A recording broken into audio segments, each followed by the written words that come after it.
on into the Rift for our third game of the night. Don't mind on the blue side. Cross 5 on the red.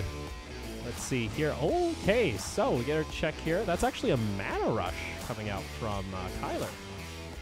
That's going to be a... On top of that, I'm going to guess Nimbus Cloak is also in the runes. So Kyler's going to be looking to get on top of these squishy members like the Fizz, like the Kaisa, to try and burst them down right away and then get out. Yeah, it's that phase rush. You just try and jump in. I think phase rush is actually a pretty common keystone to run on Vladimir, so not too surprising on that. I remember when Predator first came out, everyone was starting to run him with Predator. Oh, yeah. Because you could pop Predator and then put it onto your ultimate. I think it's a pretty big, I think it's a two-branch kind of thing. You either take Predator or you take phase rush. I don't think there are many other You want some movement speed. That's your ideal. Yeah. We'll see here. Line of scrimmage set up through the river. No one going from. We haven't seen that many invades. Nothing really. No team's really feeling the invades, it seems, here on the mainstream at least. We've had it once or twice.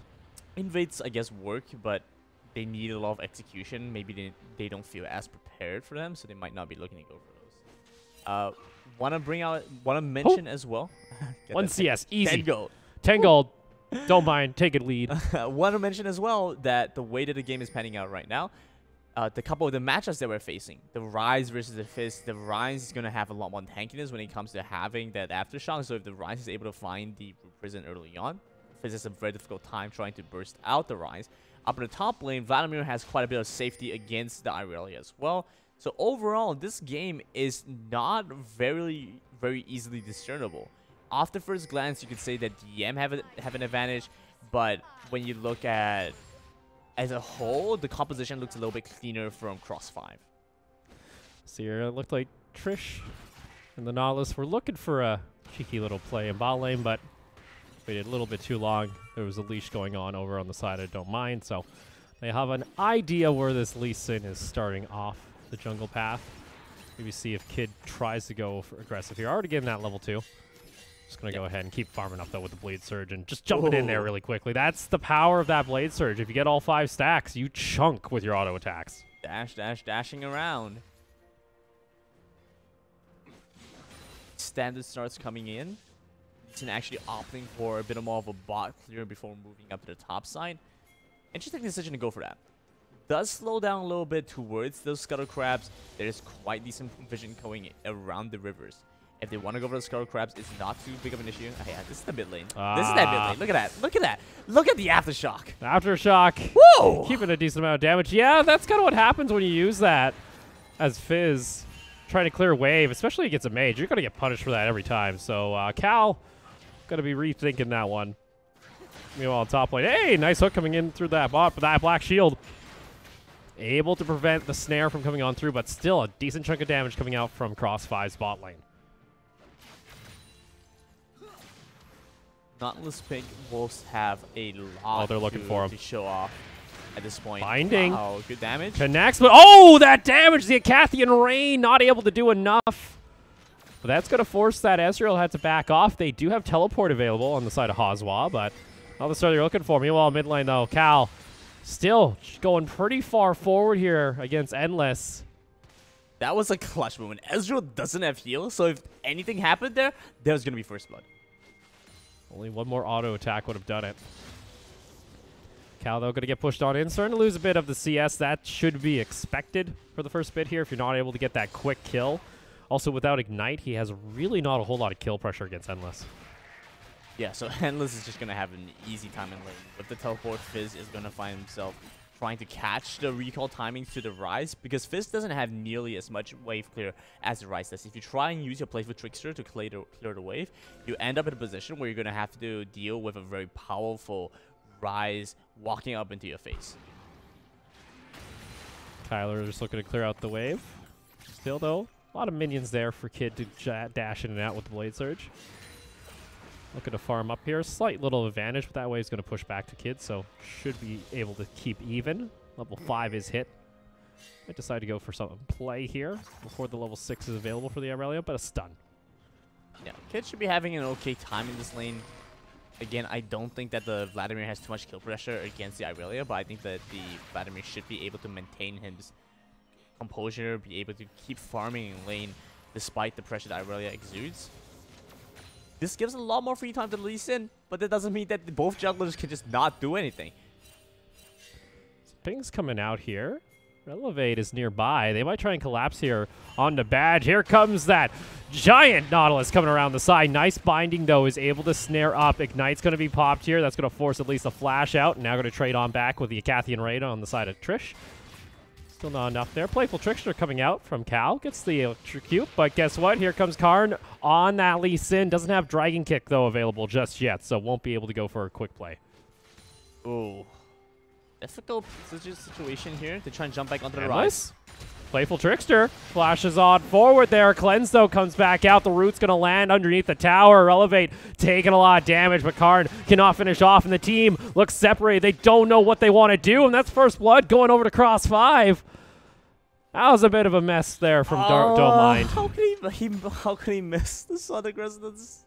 That's not allowed. It's not even that. I think Karn really wanted to go for the play there, but Endless was like, no, I'm too low, bud. There's no point for me. Hemoplay going to come out here from Kyler in top lane. I think just trying to clear out the wave. Yeah, that's a little bit strange. I think that Endless at that point didn't have the cooldowns, because we have to remember, this is a level 1, this is a 0% CDR, a very low percent CDR. Ryze right now in the early game is not going to have much CDR. It's not going to have a lot of levels on his spell, so he probably was running off of CDR and couldn't go in just yet. Carnegie, however, had a very important job there. That was to hit all his skill shots. He didn't hit the skill shots. He couldn't get the Sonic Wave off, the Resonating Strike off. There were some aggressive plays that I would have felt like, okay, if those plays didn't work out, I can understand taking the risk. He did take the risk. He had a very clear shot. He missed that shot, and I think that was a little bit inexcusable. So First Blood goes on over to Cross 5. They have themselves 1,000 gold advantage at 7 minutes. Kill did go on over to the Sejuani, though, so luckily that Fizz isn't going to get too wild just yet. Going to pick up some Dark Seals, though, heading back into lane. A little bit uncharacteristic from Lee Sin right now. Lee Sin generally is supposed to have more early game pressure, but the way that the Lee Sin is playing hasn't really expressed that. Lee Sin has, for the most part, kept to himself in his own jungle, maintaining, just trying to farm up and trying to keep up with the Sejuani. Not exactly what you want to try and do. So that's a recurve bow coming out from Kid on the Irelia. Okay, so probably going to go for the Wit's End. Going for the Wit's End still. That means going to have to keep up these auto attacks during the fight. Usually we see the Sheen come out, but still feeling confident. So we'll see, like you mentioned, possibly a Wit's End. Be our first time, actually. I'd be surprised if it was like a Rage Blade or something. That would be it shouldn't be a Rage Blade. Yeah, it shouldn't be a Rage Blade, but it should be. My passive does an extra little bit of damage after 6 attacks. Man. That's the secret. It's like that. It's like the 30 extra like damage, right? There you go. 30 extra damage, like 30 damage. But if I do it 15 times, you'll die. You know, with Kid, actually, when you have the full passive stacked up, because the recurve bow did get a little bit of a change up, it now applies some on-hit damage. Yes. So it's a little bit during the lane. It is a Vladimir, though, should be able to sustain it. Look at this, though. Cross 5, they get themselves that priority in bot lane, push it into the tower, and look to secure themselves the first dragon of the match. I have to say, that was a good call on the dragon. They've established a lot of control around the relevant areas. The Lee Sin feels a little bit lost here. Hasn't been able to make the impact that he's been looking for, right?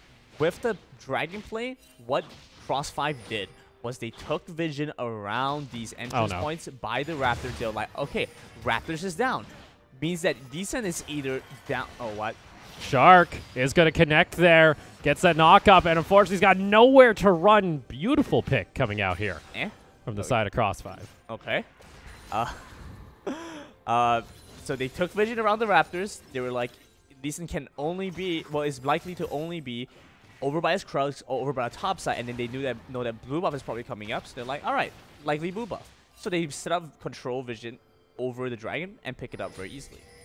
Oh, no, that's also a red buff going on to Cal here on the Fizz. Atlas is going to start having a bit of a rougher time in lane now that the kill has actually gone on over to this Fizz. Picked up a null magic. And still going for a quick trade up here in top lane. That's going to be the Hemoplague being used. Uses a Defiant Dance to try and trade back. Doesn't have the mana, though, available to go for the Blade Surges with a Vanguard's Edge to finish off the kill. Thankfully, Defiant Dance has received a bit of a change, so it no longer reflects magic damage. Yeah, that doesn't really do a whole lot for you in this matchup. Yeah, so it really doesn't help that much. I think it helps if you don't really have much else to do, but against this matchup against the Vladimir, I think that spell is a little bit irrelevant. I like the idea there coming out from Don't Cry. Tried to time the minion dying and then maybe get a hook onto the Morgana, but just a little early on the trigger. 2 kills, though. Still in favor across 5 as we crest that 10-minute mark. It's a 1,500 gold lead for the red squad. Rift Herald is available, too. 1,500 gold lead at this point is actually quite significant, around the 11-minute mark. All right, so that's going to be a team ad also complete there for Kid. A little bit spread on the kind of items that Kid is looking to buy. That 1,500 gold lead, I definitely think it's a little bit spread out between this top lane and mid lane. A little bit might go over to the top lane as well. But there you go. Shark's going to land. Knockup's going to be... Oh, no! Revalidate! Oh, it don't matter. They get themselves the kill, but... Oh, they're going to want that one back. They get the kill. They get the kill. I mean, honestly, looking at it, it's kind of like, you know what? It's fine, I guess, because even if the Ryze walk away, they just come in, and then they get the Sejuani stun off. Or if the Ryze, let's say, flashes over to that side alley, then the Glacial Prison will land.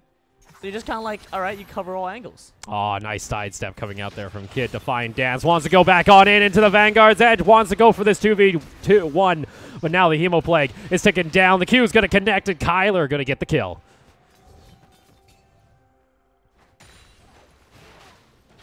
Absolutely critical to get this Vladimir ahead into his matchup right now. If the Vladimir is able to find himself a little bit of bot lane fight. Oh, depth charge is going to land. A little too early, though, to go for the tower dive, it seems, here on the side of Cross 5. As Trisha opting into what appears to be that Rage, not Rage Blade, Storm Razor. All right, I'll give it to you. It says this Nautilus pick is growing on me a little bit. Oh, yeah, I know. Come on. How can you hate, I know. How can you hate the actual living submarine? Oh, that's true. You know? He's just so happy. He has a spacesuit. He's so happy to go to space. He's happy to go to space, and he throws a giant anchor at you. Trish taking some damage here from the Essence Flux.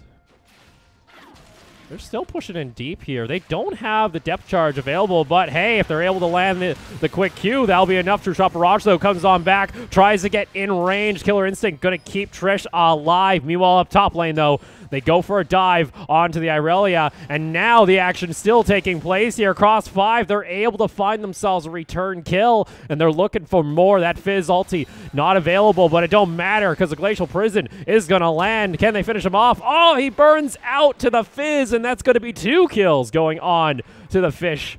And he's sitting 5-0-1. Seastone Trident kills the Vladimir as he comes out of his pool. Kills the Lee Sin too? Kills the top lane? Oh my word. Yeah, that's 5 kills now on this Fizz. With Proto Belt complete too. I don't think Endless can go into lane. Yeah. I think he'll get killed every time. Yeah.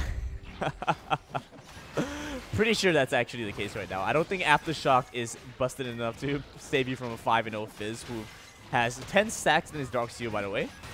On top of that too, they get themselves Shelly so what else does he get? We'll have to see. Sitting on 1,300 gold. Might go for a Sheen. And Sejuani had 1,800 gold there too, so that should be a pretty significant buy. Should be heading right towards that Cinderhulk. Cinderhulk into Warmogs is going to be such an effective buy for Sejuani. And we can already see 1,000 gold lead from the jungle matchup. Making part of that 4,000 gold difference that we're seeing across the game right now. Seeker lands. They get the hook there on to the Morgana. True Shot Barrage, though, comes on back. But the Acathian Rain, and without the Black Shield, the depth charge can't connect. He's got to try and body block, though, and it's enough to do. Double kill going on over to Trish. I'm not quite sure what Morgana is going for. That was the I think that was the 4th Black Shield that she used after the Dredge line came in. What is she saving it for? Is she saving it for the CC that comes after? The initial threat is that Dredge line. If you get rid of the prevent the Dredge line coming in, then you're able to reflect a lot of you're able to negate a lot of the potential damage coming because you're just not in the range for it. With that too, they also pick up their 2nd Cloud Drake, which really lets Cal now on this Fizz actually rotate around the map very effectively. Can try and get this first brick gold as well. Has a 5,000 gold lead. Endless trying to come back into lane. Oh, he knows. They can't move forward. This is so sad. Also, Don't Cry is going for another rotate here. We'll just come on over. They're just going to threaten for this possibly. They do have that Red Herald still available. But look at this. Going to try and go for the roam up toward top side. Interesting play. They put a lot of emphasis around this Vladimir. Could just go for this. Just go for this top lane turret if they want. Oh, that's a Wit's End now completed here for Kid. Goes in with the Vanguard's Edge, just trying to get a trade-off. Right, so we were right on the Vanguard's Edge buy. A little bit interesting to see.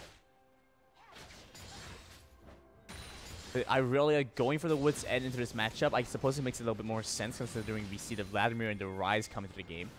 Honestly, if you're going to be split pushing the entire game, the only 2 options that are going to likely try and interfere with you are going to be a Vlad or a Ryze. So that's true. If he can get on top of them with the Vanguard's Edge into the Blade Surge, gets a stun, should be able to rip them apart and be able to soak up some of that magic damage. That's true. The fact that we see this Wit's End coming out early kind of, as you mentioned, dictates the plays that we're expecting to see from the Irelia. Irelia wants to go for this split push strategy, and this is generally what should work best for them. The Nautilus kind of helps amplify that by allowing this additional CC. It kind of acts like a champion and a half. Oh, no. Over the wall. It's a Sejuani. A nice cleanse gets them to safety with the flash, but that is first brick gold going on over to Cross 5. It's 17 minutes now, and they have themselves a 6,000 gold lead. It's starting to stack up.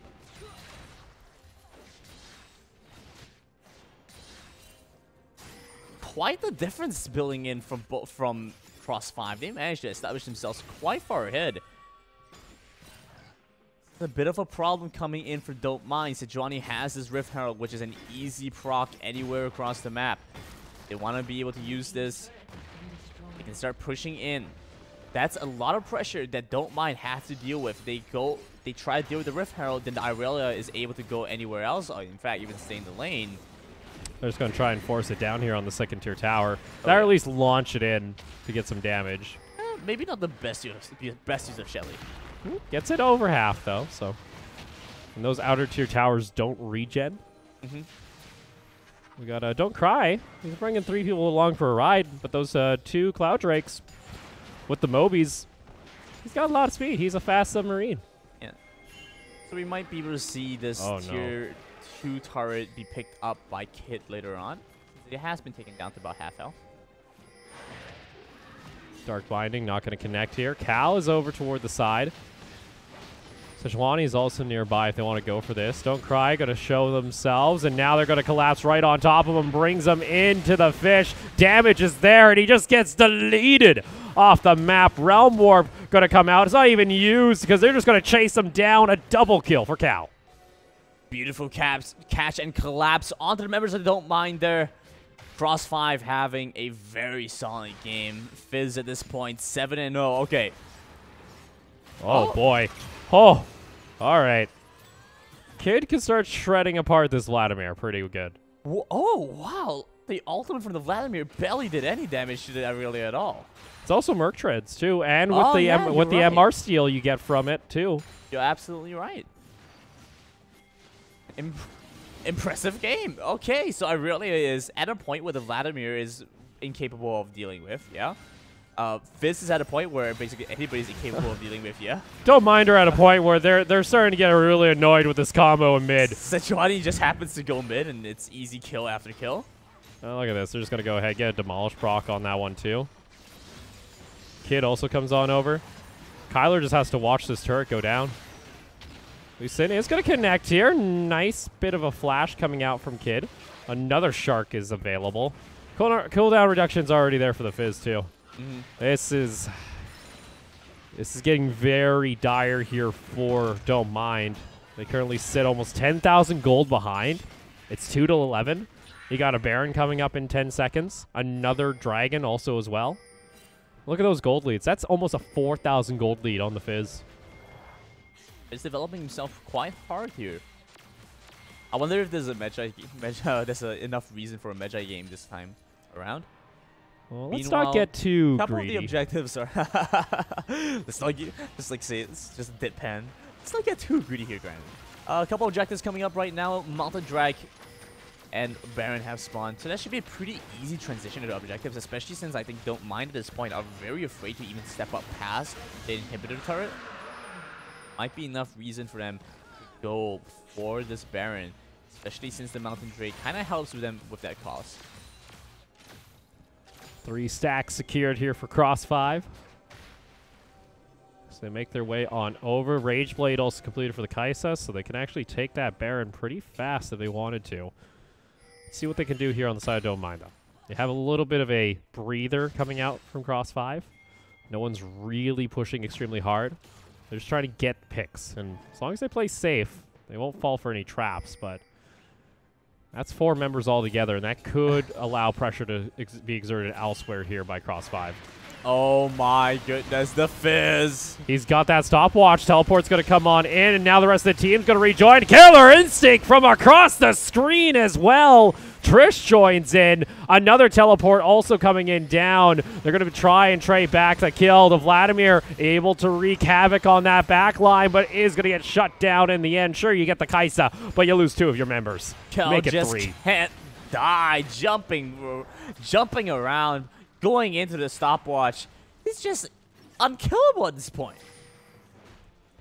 Nicely done there by Cross 5. It looked like Cal was caught out, but that's just that power coming out from this Kaisa 2 to join in on the fight. All you need is just that 1 plasma stack on 1 member.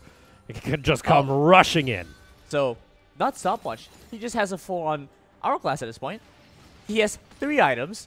Ryze has 1. And it only just now got completed too into the Seraphs. so right now, Fizz has 3 completed items. Ryze has 1.5 components. The Fizz has 3 items. So the Fizz at this point is virtually unkillable to most people on the team. DM have to invest so much to kill the Fizz, but it's more than a single threat. Because you also have the Kaisa, who is at 3 and 1, and you also have the Irelia, who is 1 and 2, but that isn't truly reflective of the strength that Irelia has right now. Now looking to opt into the Trinity Force next. Picks up the Phage and the Stinger. We'll get that Sheen on later as well. So Cross 5 now with a almost 11,000 gold lead. Going to continue this push. Ping's coming out toward the Baron as well. They also have a teleport here with the Fizz. So can apply pressure in a side lane, maybe even go for a quick kill on Kyler if they are not, you know, too respectful of the split push pressure. So they kind of went back to what we talked about, right? Yeah, Vladimir's a good pick. Yes, Ryze is a good pick. But probably not the right picks together.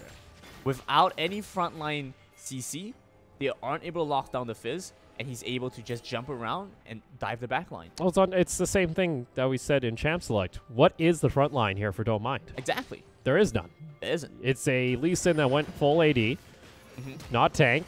It's going to be forced to flash away. You have a Vladimir, sure, but you're Russian Proto and Rabadons. Well, I think a characteristic of a tank is that they must have some form of CC. That too. So without CC, you could be like Mundo. Imagine if Mundo's kit, imagine if Mundo's cleaver had no damage and no slow. Oh, they take that fast. So that is going to be Baron buff secured for Cross 5 at 24 minutes. 12,000 gold lead. Sitting pretty, they're going to go ahead back off and now start to look to crack open one of these inhibitors in Don't Mind's base. I feel like they should start carrying at some point. You can only Don't Mind for so long, and then you know they take an inhibitor, and you're like, oh, this ain't good. You're just like chill about it. You know, it's all right. They'll take an inhibitor. That's fine. We have 2 more. Take 2 more. 2 more. It's all right. Take our Nexus. Oh, we'll get another one next game. Yeah, next game. But this is a pretty important game for Don't Mind as they try to find themselves a better footing in their bracket. Yeah, you lose this. Oopsie. I think they're fully eliminated.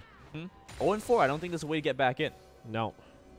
So we're looking to see how they climb back in, or if they have any way to climb back in at all. Currently, so I have a little bit of criticism. I mean, I've had a lot of criticism, but I've had a bit of criticism towards the Morgana pick going into this. If without fully utilizing the power that Morgana has, because I think the Morgana max Black Shield this game. I couldn't see because it was very obvious that the Tormented Soil wasn't doing damage. And what they needed in their bot lane matchup was enough wave clear, enough supplementary wave clear for the Ezreal to be able to sustain in lane. That wasn't the case, and because of that, they constantly found themselves with very poor wave management, and that was a big issue for them in the bot lane. Credit where it's due, they have been establishing a decent amount of vision, so they haven't been getting caught from very poor vision control. Yeah, so that's a very good thing that they have. The main issue is that they didn't go into this thinking about the composition as a whole. Instead, they were looking at individual matchups, and I think that's a bit of an issue. 6th tower of the game for Cross 5. They're going to be able to secure that 2nd tier tower. Fizz still pushing into the ball lane as well. They're stealing away buffs at the same time. And they have themselves 4 elemental drakes at 26 minutes too. Even if this game goes long, there's still the opportunity for an Elder Drake to pop up. And with the Baron, they're going to try and crack open the base. What will it cost them, though? They're able to get the retaliate there as they take him down. But Cal can just run through this team. You saw how much damage that came out. Vanguard's Edge not going to land, but the stun will connect. Triple kill for Cal. And that's going to be 4 kills going on over to Cross 5. They get themselves the inhibitor. Cal's going to go ahead and back. Has teleport available. They can look to end. Kind of doesn't even matter what Cal does at this point. He just jumps in, kills them all, and Don't Mind just have to go, all right, I guess that's next game for us. Cross 5 making quick work of Don't Mind in 27 minutes. Cal just staring down the lone member of Endless. And Trish going to finish off the Nexus. So very well done there. 4-18, 27 minutes, Cross 5. Pretty much eliminate at this point. Don't Mind. They're pretty much out of this group. I mean, when you have a 12-0 Fizz, which, by the way... It was a 12-0 Fizz. That's MVP, right? If you have a 12-0 Fizz running around your base, you invest 4 people to kill you. Cal literally jumps in to 3 people. Yep. I think Vladimir's ultimate only landed on Fizz because that's how much priority. They were like, all right, kill the Fizz, and then we can try to win the team fight after. At that point, though, you had a Kaisa, you have Runans, you have a Rageblade, you have a Stormrazor on top of that, too. It's 27 minutes as well.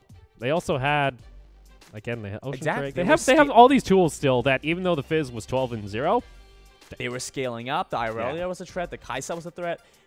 But the thing is, they couldn't even deal with the Fizz alone. They invested the Dragon's Kick, the Dragon's Rage into the Sejuani.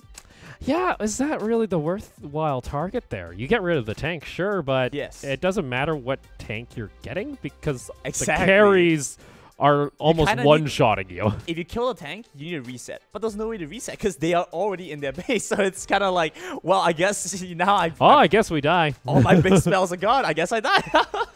Oh, I don't have my pool available? Guess I die. Well... That was a very solid game coming from Cross 5. I really liked the way they played things out. I felt like individually in lane, they played it out very well. In the top lane, Irelia had a lot of control. In the mid lane, a lot of mid lane and jungle communication there, and that was very critical. Yeah, I think we're going to go ahead and take a look here. This was one of the pretty much nails in the coffin started coming through when they couldn't kill Cal. Yeah, this was when it was very obvious that he just wasn't going to die. They stacked the Dark Binding, they stacked the Rune Prison, but he just would not die. And then he just jumps around, goes into the play for Trickster, the rest of the team comes in. They're going to teleport. Oh, no. Oh, tries to even go onto the Fizz once again. Opts to kill. Oh, my. Opts to kill the Kaisa there. So he went for the Kaisa instead of the Fizz. See, that's a Feels Bad AC moment, you know, when you have like your 7-0 Fizz over there and he aims you. You're like, dude. Come on. That's the Fizz. I give you Fizz. Why you don't want Fizz? Allergic to seafood or what? What is this? Well, even then, like we mentioned too, you get 1 plasma stack from the Sejuani ultimate onto that one member. Yeah. Trish can rejoin the fight over there, make it rain on with the Acathian rain. Yeah, again, it was just a really nice, it was a good game by Cross5. Absolutely. It didn't feel like they made that many mistakes. No. I felt the Nautilus wasn't as impactful as I thought it was going to be, but it didn't need to be. It kind of grew. I mean, it kind of grew on me because the way that the lane played out, I feel like it might be a little bit against the Morgana as well. The way that Morgana played it out wasn't exactly the most effective, but the way that the Nautilus played that bot lane really was quite big for me. Now let's take a look at our post-game stats. Again, it's 8-4 the kills. Very solidly done there by Cross5. Well, if they didn't give up those 4 kills, they could have actually perfect game, don't mind. They didn't get a single tower. They didn't get a dragon. They didn't get the Rift Herald either. And that's a Darn top laners. God, Why am I top? gosh darn top Gosh laners. darn top laners. Why did they die? Always feeding my lane. This is why I can't climb. That's why we can't climb. That's why we can't. That's why. But this is we could just play like hell, you know, come in with a 14,000 damage game in 27 minutes. Yeah. That one's pretty obvious. That's a 16 KDA coming out there. Perfect 16 For the KDA. Fizz in mid lane for Cal. Very nicely done by Cross5. 72% kill participation and first MVP for themselves as well. And first time MVP. Must feel good for himself, honestly, because with that win, they set themselves a little bit closer to being able to take away games. Yeah, so now the big question is what's happening on our secondary stream between Hey Gaming and Steel Wolves? Because pretty much the winner there, they're going to go back toe-to-toe here with Cross5, and that is going to be your decider likely for the group. We're going to find out who makes it out of Group C off of... we're going to find who's going to contest with Cross5 on the game from our community stream. Yeah, once they figure that one out, it's going to be pretty much toe-to-toe. Whoever wins that matchup is going to be advancing on to the next stage, because I don't think we can have any ties now. If I look really quickly, no, I don't think there's a way to tie. I don't think so, yeah. Nicely done. So, very good job here by Cross5. Of course, we're going to go ahead and take a quick break, but when we come back, it's going to be our 4th match of the night, Imperium Pro Team taking on RZE. Don't go anywhere. CD Tour will be right back.